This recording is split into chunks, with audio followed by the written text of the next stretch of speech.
All right. So, welcome. I'm here with my good friend, Rich Schardan. Rich, how long have we known each other? It's been a long time, feels like. Oh, gosh. How long do you think? Well, close to 20 years, I guess, it's gone by. That's about right. We first met when you and your lovely wife invited me to speak before the Major Case Squad in St. Louis, if that's not right. That sounds right, doesn't it? That's correct. That's right. That was a long time ago. Can you tell us a little bit about who you are and what your background is so that people get an idea? Okay, yeah, I was a police officer in Granite City, Illinois. For 25 and a half years, I retired as a captain. From there, during that time, I was with the St. Louis Major Case Squad for, I believe it was 15 years. I was a report officer, and then I moved on to being a deputy commander for 12 years.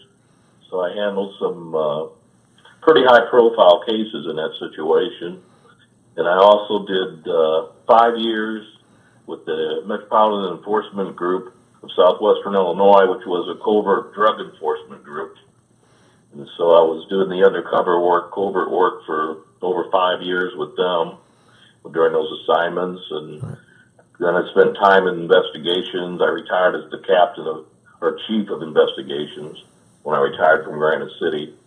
And then I taught school at the junior college locally for about a year. And then I got the job as police chief in Marysville, Illinois. And I took that position for 10 and a half years. And through that, I was one of the first in the International Association of Chief Police. I went ahead and was one of the first participants in the mentoring program. What's a mentoring program? What do you mean by that? For new police, yeah, that was for new police chiefs. And I went ahead and mentored a couple myself. They had to be 5 years as a police chief to be able to be a mentor. So when I got my 5th year in, I became a mentor for the association. So you've been doing this a long time. All told, how long have you been in law enforcement? About 911 stuff. I was actually the chairman for the 911 board here in Madison County, Illinois. Really? I did not know that. Why have you've been hiding that from me? I had no idea. Yeah. What is that? What did that involve? So that's pretty well. So, pardon? What did that involve? Working for the 911 board. What did that involve? That was, well, I was on the board as a board member, and then I think it might have been 7 or 8 years, and then I spent the last couple of months actually as a chairman, and that was when we were looking at consolidation. By state law, we had to consolidate because we had 16 PSAPs, our answering points. We had to get that down to 8 or less. So we covered that over the last few months. And then after we got our plan put in with the state, that's when I went ahead and resigned from the board. Okay. So it was very directive driven on your part, is what you're saying. Yes. Once you accomplished what you needed to accomplish, time to move on. Correct. We're going to talk just briefly today. I want to get your perspective as a lifelong law enforcement professional on the issue of the proper procedure to respond to 911 calls. Before we do that, I want to take a moment and watch a video, okay? Hold on with me, okay?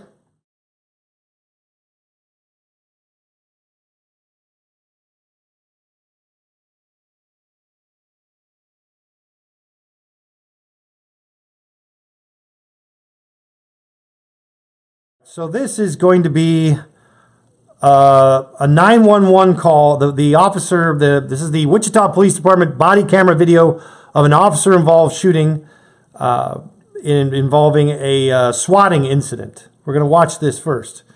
All right, you ready? Here it comes. Walk this way! Walk! Okay, tell me exactly what happened. They were arguing and I just shot him in the head and he's not breathing anymore. Last night, a man called 911. I'm just pointing the gun and making sure they stay in the closet, my mom and my little brother. With an emergency that seemed very real.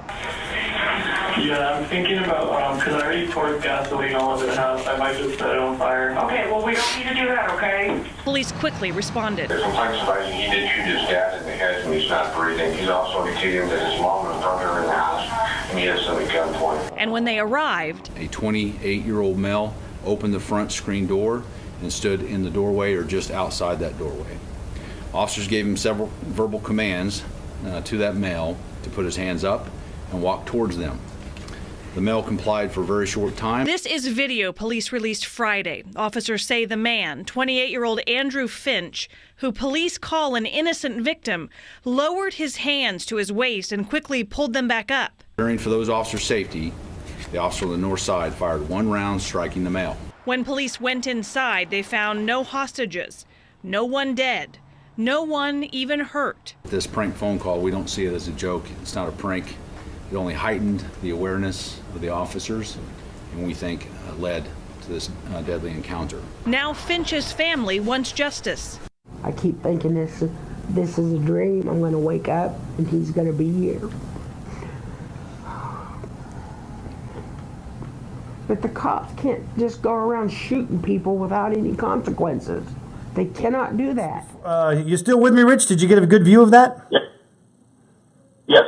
Okay, excellent, excellent. So before we go further, I want to go through a couple of definitions real quick. So as people may or may not know, myself, Stan Crowder, and Aurelio Coronado published a textbook this year called False Allegations, and it's a book about fraudulent reports of crime. And one of the chapters written by myself and Dr. Crowder is false 911 calls. And in this particular chapter, we made sure to cover the issue of swatting. Now, a false 911 call is defined as let's see, go right here. We'll go to, they define it. There's different kinds of false 911 calls, but basically these are calls regarding events that aren't crimes or regarding events that didn't happen. And swatting is a variation on the false 911 call, where the details provided indicate the need for an imminent breach with armed law enforcement personnel to save lives that are in imminent danger, aka the Special Weapons and Tactics Team, commonly referred to as SWAT. This sends police into high gear, and sometimes they act without fully attending to protocol, resulting in premature breaches of property against innocent homeowners and potentially even loss of life. And that was the thing that we were most concerned about when we first wrote this chapter, because there have been a number of high-profile cases over the years involving incidents of swatting. This is when somebody calls into 911, they give a description of an event that would initiate a SWAT response, and then SWAT responds, and without doing their due diligence or following their protocols, someone winds up getting shot and killed before the situation's been assessed. And that, of course, happened just recently. And people are kind of wondering, how could that possibly happen? Aren't there things in place? So, Chief, if you could just walk me through what happens when somebody makes a 911 call, and let's go from there forward. A 911 call comes in generally, if it's from a house, that's a landline. And what you'll get on the screen of 911, you're going to get that phone number, and you're going to go ahead and get the location of that phone number. Right. And it'll also tell you who the emergency responders are. And what had happened when 911 first started, it was almost kind of like swatting, because people would move and they would carry that phone number with them. Right. But the database couldn't keep up with the movements, so we would get calls sometimes that would be the old address. Right. They were actually calling for maybe a neighboring town or something. So that they took the number with them, they called 911, 911 responded. Got it. To their new place, to their old place. Yeah, swatting puts you into that same position as sending you to the wrong location. Right. So the idea, there's this aspect of it, which is the system itself not keeping the addresses current, but then there's also the issue of people making false 911 calls. Now, I know we cite some research and some statistics in the books. How common is it for a 911 call to be either accidentally or intentionally false? I'm sorry, how many? How common, just in general? Give me a ballpark. And you ran a police department. You work for police agencies. How many of them are real things, and how many of them are non-emergency or fake? I would say probably less than 1% are really false phone calls. You don't get that many. Right, but I'm talking about ones that are actually not, because we've seen the loads now. We've got numbers in some jurisdictions high as 33% of the calls being non-emergency calls or not, or even. Oh, okay. Yeah, there's Yeah. so when you are getting a call from 911 and emergency responders are requested, you're not actually thinking all the time that this is going to be an actual emergency that requires a response. You're not always thinking about that. You're thinking there's a possibility here that something's going on. There's the possibility that nothing's going on. Correct? Is that has to be part of your thinking, right? Oh, sure. You try to believe the information that the caller is giving, Right. obviously. Right. And you take that as being fact. But if you learn basically that may or may not be the case, right, over time. Correct. So what are the protocols in place to prevent someone from falsely calling 911 and claiming there's a crime when there isn't one and putting lives at risk so SWAT isn't initiated? What are the protocols in place to prevent this kind of thing from happening? What things should be going on to prevent it? The thing with the swatting stuff is when you're getting the call, you're thinking it's real. The Right. dispatcher that's receiving the call. Right. The operator. So they've got the problem of trying to figure out. They're not, because they're just accepting everything to be true and be fact when people call. Right. And that's just what we do with all the businesses. You have to respond in that manner, because if you go and respond and think, "Oh, that's not true," you're going to have another poor output probably. Right. Right. But you've got to take it and accept what the people are telling you and respond in that manner. Sure. And swatting, I think, as it's come along, it's the training. I know that is one of the issues that they brought up over that Kansas incident. Yeah. And I think that's something that needs to be done. I mean, if we want to talk about the Kansas issue, you want to talk about that, for example? Not just yet. I want to, in your mind, I want to talk in general. I don't want to put you on the hot seat yet. Oh, okay. I would love for you to get on the hot seat, but I want to first just talk in general. If you're a police officer responding to a 911 call, what things are in place and what protocols would you expect to be in place to prevent you from, say, shooting an unarmed person prematurely at a response at a call? Back to training the officer himself once you approach. Right. It's not so much the 911. That's a really great point. So it is not the 911 call that should be dictating the officer's actions on the scene. It only dictates what they prepare for, right? That's what you're saying? Correct. Yeah, right. And so that's where the training for the officer when he responds here, how he's going to handle it.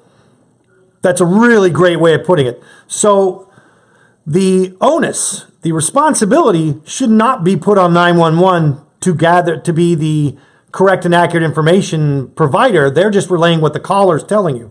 It's the trained professional in this situation is the law enforcement officer who's responding and is required to then, once they get there, to make a live scene assessment, right? Correct. See, what the training the officers received is the final decision maker on it, taking into account the information they're receiving from the dispatcher. Right. But on the same side, dispatchers Right. need to be trained too to make sure they're asking the right questions And giving the right information. Right. And I would have to say this from the point of view of the 911 operator, they really can't go wrong in assuming that the information's correct, because they've got to dispatch for the worst case possible, right? To save lives. That's their objective. Correct. But there's things that could be done. Yeah. That depending on the system that the police department has or the 911 center has, as far as past calls to a residence. Right. Now, you and I both know that a residence has many residents. Well, all 911 logs the history of all calls to a residence. So when you get a call there, you know whether or not there's been nuisance calls or fake calls there in the past, right? That's you're going to know. Or if there's been legitimate calls there in the past. So you know what the officer's going into. That's the responsibility of 911 to pass that information along, right? Correct. And as long as you've got the right proper database that you can Yeah. do that, the CAD system that can let you do that, then you should be utilizing your information. Right. You shouldn't be sending officers blind to any location. I would the training that I've always given and the training that I've always received when it comes to these issues of responding officers is that before you even respond to a scene, to any location, you know what typically has been going on at that location. Give me the history of calls to that location. Give me some kind of knowledge or information about what's going on there and the actors that are there, whether or not they've been armed, whether or not there's been problems, so that they know what they're getting into, right? That's just reasonable. The history, the background of the location, as per 911 per the database. That's what you're trying to say? Well, yeah, there's some information that should be provided. The dispatcher should let them know what types of calls and that, and it's been there. And in some situations, you've got information in your system probably tells you who lives there. You've got a phone number for that resident. Right. You've got contact phone numbers for the people. Right. So there's some information that could be gathered before the officers ever even get there, depending on the situation. Right. And well, let me just think. Getting that information, the responsibility of 911 is to have the right system, have their people trained to respond and dispatch the right people, to be in communication with law enforcement, these kinds of situations. And then it's the responsibility of law enforcement to be trained to take that information to make evaluations on the scene as to how to proceed and respond. That's where we're at, correct? Right, but I mean, the dispatchers obviously can help by gathering some more background information depending on the type of call it is. Right, exactly. They a lot of can. times you may get people that hang up on you. Right. There's different things that can happen. Right. Well, they'll have no information because, yeah, exactly. If they're just looking for somebody. Yeah. Now, sometimes you've got the information available there where they can make callbacks to a residence or Right. something and get further information too. Right. Now, one of the things that I'm really curious about is this. When you have a situation like this where someone has called in I don't want to say hostage situation, but a situation that it fits the parameters of requiring an immediate response, lives in danger, guns at the scene. To me, that requires a level of verification before you start to apply lethal force to it, right? I mean, that's because here's the thing we both know. We both know that we just talked about addresses are wrong, locations are wrong. Even when you have warrants and you've done the research to do the warrants, you can have officers going and serving the warrant on the wrong house and people getting hurt. And that's because somebody didn't do their job where they're doing the pre-surveillance of going and checking it out. So talk to me about, in a case like this, well, it's similar to Wichita, just in general, not Wichita in specific, but similar to that in general. What kinds of things should law enforcement be doing as they're responding? What would you expect them to do as they're heading to the scene? They say, oh, we've got hostages, we've got lives in danger. What are the things you think that the protocols that should be in place to make sure that the lives are going to be protected, and shooting isn't the first option? What do you is it the opposite? Do we immediately think, well, we got lives in danger, so the first thing we're going to do is start shooting when we get there? Tell me what in your experience, what protocols are in place and what's being followed on the way to the scene? Well, obviously, the first thing is you want the safety of your officers and you want the safety of your residents. Right. Depending on what kind of situation you're in. Most commonly, you want to set up perimeters. Right. So the first thing you do is decide where your perimeters are going to be and where you're going to be. I'm sorry, what was that? The first thing you're going to do then is you're going to decide where your perimeters are going to be and where you're going to be within those perimeters. Sure. And then, that's what I'm saying about having the information available and being able to make contact, maybe through telephones, right, before you approach a house even. Right. So before you even go there, you should be trying to initiate contact. And this is to verify that, one, people are home, and that, two, what's going on is what's been said has been going on. And then, three, to make sure you've got the right house, right, or the right location. Right. And that's where it comes in handy if you get into that information before your arrival or before you at least approach the house. So so far on the way, we're talking about deciding where your perimeter is going to be, where you're going to put your people within that perimeter, and then are you thinking about contacting the people inside the residence to make sure you've got the right residents, to know who you're talking about, who's there, and to verify the incident in general. All those things should be being done. That's a basic investigative or a basic response protocol. Is that what you're thinking?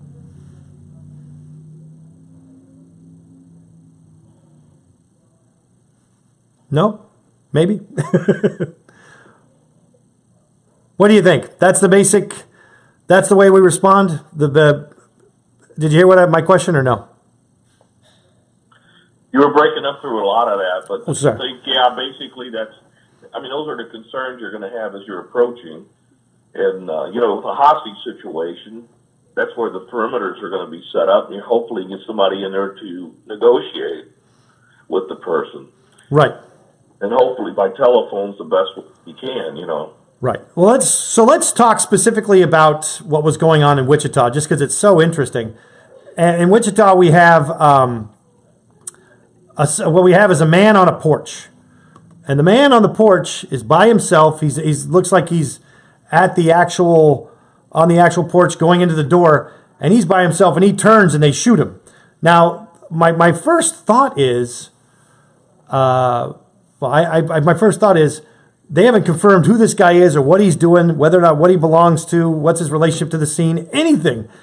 And then the second thought is, if you shoot this guy on the porch, you're shooting with a high-power rifle. If that round goes through him, what are you going through him into? Who else is in there? The door appears to be open. So I guess now I'm putting you on the hot seat. Tell me what you're thinking when you see that. Your response to just looking at the video. Okay, I wasn't sure. So when he got shot by an officer from across the street with a rifle. That's right, an AR type rifle. Wasn't on the front porch with him. He was not. You hate to second guess it, the guy or anything on all this stuff. An officer, you're out there and you don't know what's going on through his head and what all he's observing there. But, with the distance between them, it seemed like he had a little more time to react than when he hasn't seen a weapon or anything. He hasn't seen a weapon. He's got a vehicle a barrier, a safety barrier. He's all geared up. They're all geared up on that side of the street. We weren't there, but other than what's on the 911 call, there is no imminent threat to this officer. He's got time on his side, like you said.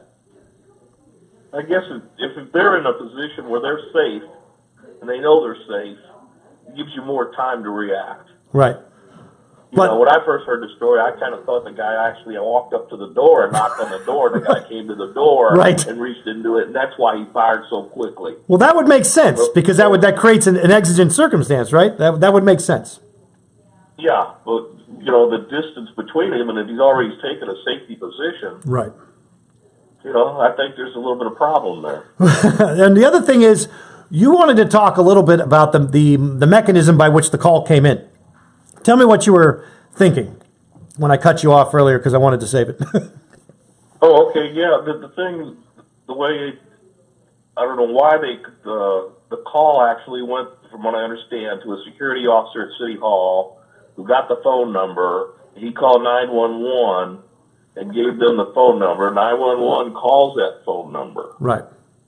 So that takes away the information they normally would have had to confirm and verify the address and the phone number coming from that residence.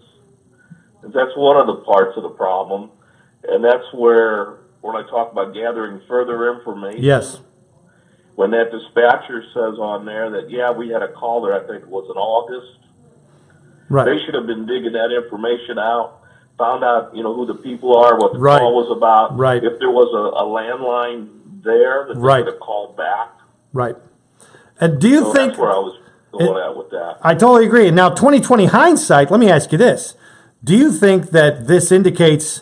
This is part of the way that the caller scrubbed his call to make it look like... To keep them from guessing whether or not whether or not he was at the residence. You know what I mean? Yeah. So he did... It looked to me... I know that he said it was a one-story house. Yeah, hold on. Let me go back and Just look. telling the video for sure if that was a 2-story or not. It's 2 stories. The house that they shot the guy What in. I thought. There's a there's And a those little bits of information you should be aware of and taking into account. Yep. That, hey, wait a minute. Right. Yeah, especially with the way swatting is starting to come around, and has been. Right. And this is just so people don't understand, this is a common tactic of not only gamers doing it to each other, it's obviously very immature and very dangerous, but also it's common when people find out where celebrities live or people that they don't like lived, and they will swat them. We had an interesting case that we put in the textbook, Rich. You'll find this interesting. It was a 911 dispatcher, and her boyfriend was at a hotel with somebody else, and she sent SWAT to them, I think at least 4 times in one night to that hotel. And they responded each time with guns, knocking down doors. SWAT went there and she got arrested for it. I mean, she went down. But the point is, she knew exactly the words to use that would subvert any security check of what she was saying that would get them to roll immediately. So, and she did it to the same hotel room multiple times in one night, and they kept sending people. That was the thing that was amazing to me. So this is not some new idea. It's a new technology on an old motive, right? I mean, that's the bottom line. Yeah. So is there anything else you think we ought to add that people need to know about the 911 system or the way it works, or that we could do better to prevent these kinds of incidents from happening in the future, from your perspective? Because, I mean, the protocols you outlined that you've suggested are so basic that it's very clear that if they had been done, that there would be knowledge about the lack of any actual danger at the crime scene. There wasn't that the event wasn't actually true, since they didn't do their due diligence. That's what it comes down to. These protocols are so basic. Is there something else that people need to know or understand, or that if you were giving law enforcement training on this issue, what would you tell your own officers if you had one of these in your own jurisdiction back in the day? Well, on this swatting stuff, I think the number one training has to be with the dispatchers, so that when they're gathering information, if they start hearing things, wait, this doesn't make sense, that doesn't make sense, and then the officers, once they compare that information with the dispatcher, and they start seeing little red flags pop up, like, wait a minute. Right. For example, saying 1-story house is 2-story. Right. The dispatcher, I think, on that call, she was going into a good direction when she started asking about the weapon, and the gun, and things like that. She did, I think, she did pretty good questioning in there. But just to make sense that if he's holding a gun on the mom and on the kid, or he's keeping them in a closet, why would he come to the front door? Right. right. But that comes down to the thing. What you're asking for, and I think this is reasonable, is that there be judgment before force is deployed. Before lethal force is deployed, there must be judgment. Is that not essentially what you're saying? There has to be reflection and judgment. You can't just respond believing that everything you've been told is absolutely true. You have to use your eyes to see if what you're seeing is really what's been reported. Is that fair or no? Right. That's what I'm saying. Is you've got to start weighing what information you've got. Right. And if red flags come up that's not matching what they're telling the dispatcher once you get to the scene, those should be red flags to say, hey, let's kind of hold off here a little bit, or whatever you need to do. But the other thing you said, it makes way more sense as well, and that is what they did. They set up a perimeter. They were a distance away to keep themselves safe, but then they acted in a way that would suggest acting as though they were in a war zone. They acted in a way like, they were in a firefight already. Instead of setting up their perimeter, making contact, talking, observing, and deciding, they were immediately... They get there, they see the person, boom, first move, they drop him. Instead of the reflective part, the deliberation part, the act. And I know people are going to say, the officer's life was in danger. Well, actually, the officer put themselves in that situation right there without doing all the protocols they need to engage in that would have kept them safe along the way. To my mind, that's how I'm seeing it. Tell me if I'm wrong. Am I off base there or no? Because if you don't have the right, if you put yourself in a situation without the right information, you're definitely in danger. Yeah, if they were in a safe position, then they obviously had a little more time to react and evaluate what they really had there That's right. before reacting like they did, I think. Yeah, it's going to be interesting. Yeah. And that it's going to be interesting, and it's all going to come out in a lawsuit. I imagine, my guess is, my hope is that they will, well, we'll see. Maybe, we'll see if we have all the facts and information that's been released. But from the video, it looks bad. From the protocols that they didn't engage, it looks bad. And maybe there's more information, maybe not. But right now, from our perspective, it really comes down to, do you use force as the first option, or do you use force as the last option? And all I can think is, if you got people inside the house and you're shooting towards the house, you better have a really good reason for doing that. Because even if you think you have a clear shot, you don't know what's on the other side of him or that door. And to me, that's just, I don't know. I feel like there's a I would love to know the history of this guy's training and why he pulled that trigger, why he thought that was a good idea. If he was known for this or not. So what is that fair, or am I being unfair? I need you to tell me I'm being unfair, because sometimes I feel like I'm like you say, we're Monday morning quarterbacking a little bit, but that's in essence that's the job. Unfortunately, you like the quarterback. I don't. Here's the thing. The thing is, I believe this. I believe that we do all the documentation, we do all the we record things, we document things, we take notes, we write reports, precisely so, in such a way that other people can make evaluations of our work. That's the point, right? Otherwise, why write anything down? Why bother? Just take my word for it. But the whole thing is, it's all science, all law enforcement, all police work, investigative work, all court work is done with the idea that somebody's going to evaluate the nature and quality of that work, whether it's a supervisor at a later point who wasn't there, who's red penning your reports, or it's a forensic expert in a court proceeding, or whether or not it's a politician who's got a political agenda.